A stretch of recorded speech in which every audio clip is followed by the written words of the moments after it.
Hello and welcome to Fearless DIY Music. My name is Tristan Lass, and today I want to discuss a topic that I've been wanting to cover in a little bit more detail for quite some time, since the beginning of the channel. And it is this. I perceive the greatest barrier to becoming a better guitar player or bass player, or to learning in the first place, is high action. If the strings are ridiculously high or even marginally too high off of the fretboard, it is a huge inhibitor to becoming a better player or even learning how to play in the first place. Now, when your strings are sitting too far off the fretboard, when you go to fret them, you will discover quickly they are more difficult to press down. They can cause intonation issues, i.e. they're so high off the fretboard that when you press down on them and actually fret them, that they go out of pitch. And this is an almost universal problem that I find when I play other people's instruments or I go to music stores. I was recently visiting my good friend Kevin out in the Midwest. We went to some stores. I picked up some very expensive guitars. I'm talking like $5,000 custom shop, Fender products. And I picked them up and I was like, okay, we're like at 3 millimeters off of the 12th fret. Now, we're going to get into some details on what I consider to be acceptable action and what you can do to attain that action. But when you've got the strings that far off the fretboard, I was just looking at these instruments and I'm like, not a single thing in any of the stores was actually set up to my spec. And my spec's not crazy. Things have gotten better with manufacture, i.e. a lot of things coming in from the import markets and other places are coming in at 2 mil or lower as far as action. So it's really critical to examine why this is so important.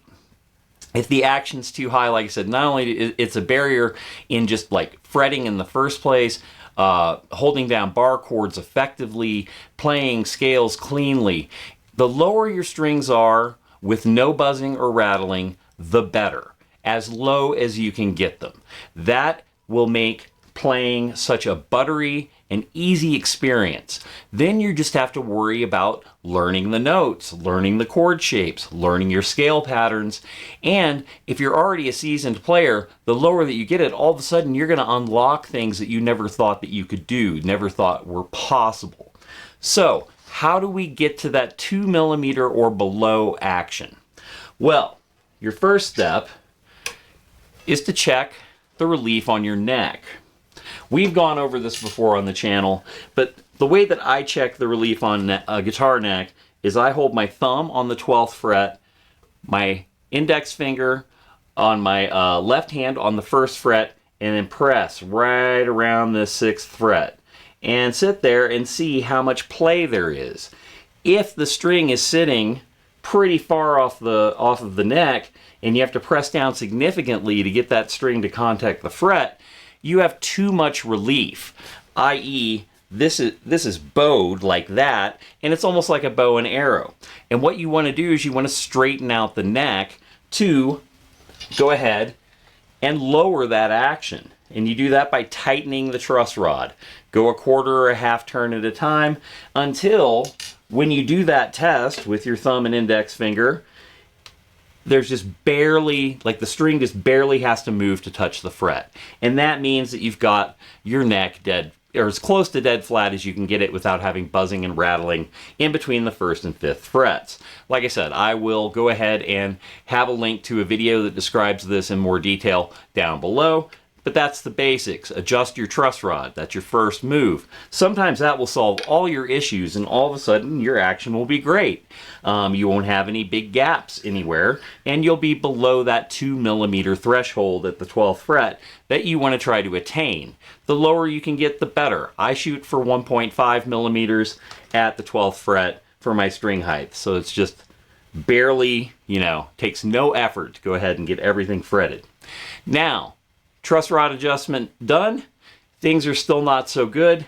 Your next step is to adjust your bridge or bridge saddles. It depends on what style of guitar that you have.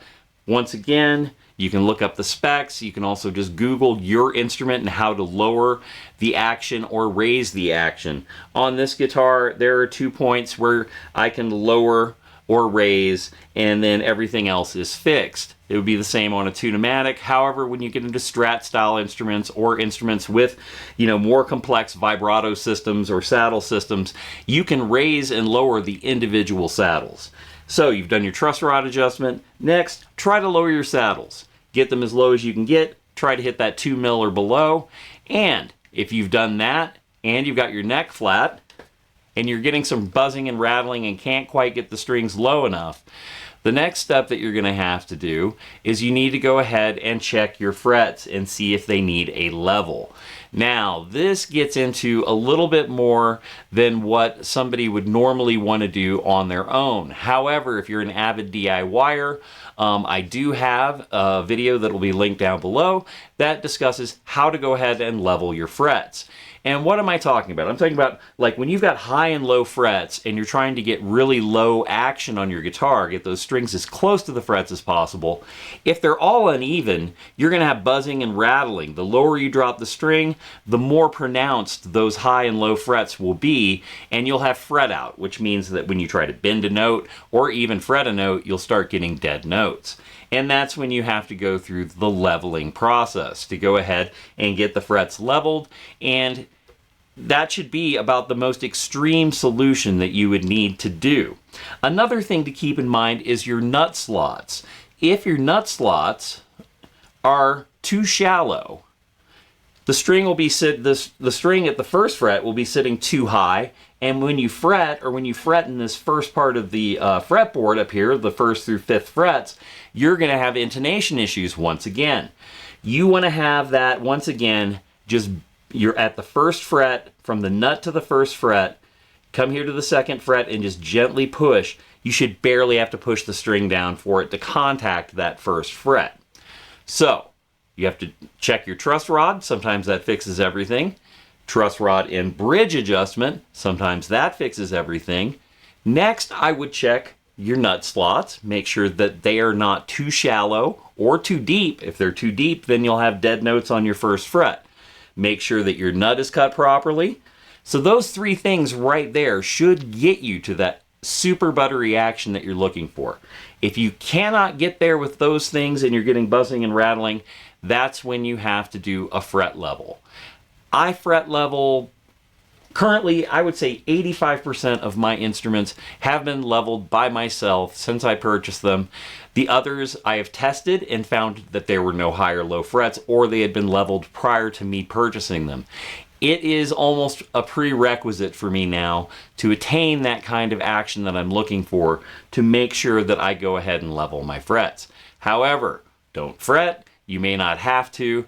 Do those first 3 things before you undertake a fret leveling. Make sure that your bridge is right. Make sure that your truss rod adjustment is correct. And make sure that your nut is cut properly.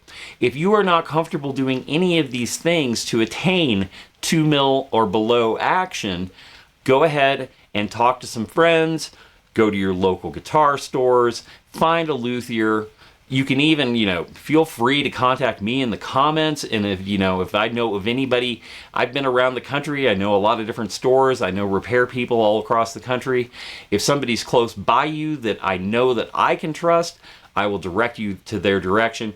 But these things are attainable, and it will make your playing your instrument so much easier. You'll get so much better, so much quicker. And if you're a beginner or a newbie, having your guitar properly set up, it doesn't matter how inexpensive or expensive or whatever type of guitar it is, if it has adjustability and is mechanically sound, you can get great action and become a better player. All right. If you've made it this far into the video, I'd really appreciate a like and a subscribe. Also, shares are greatly appreciated. And in the comments, anything that you would add, anything that you would like to, share with others about your experiences with playing either guitars that have incredibly high action that are really a bummer to try to play on, or if you've gone through the same journey I have and discovered, wow, you become instantly a better player as soon as you get those strings closer to the fretboard. All right, you take care, hit subscribe, and we'll see you next time.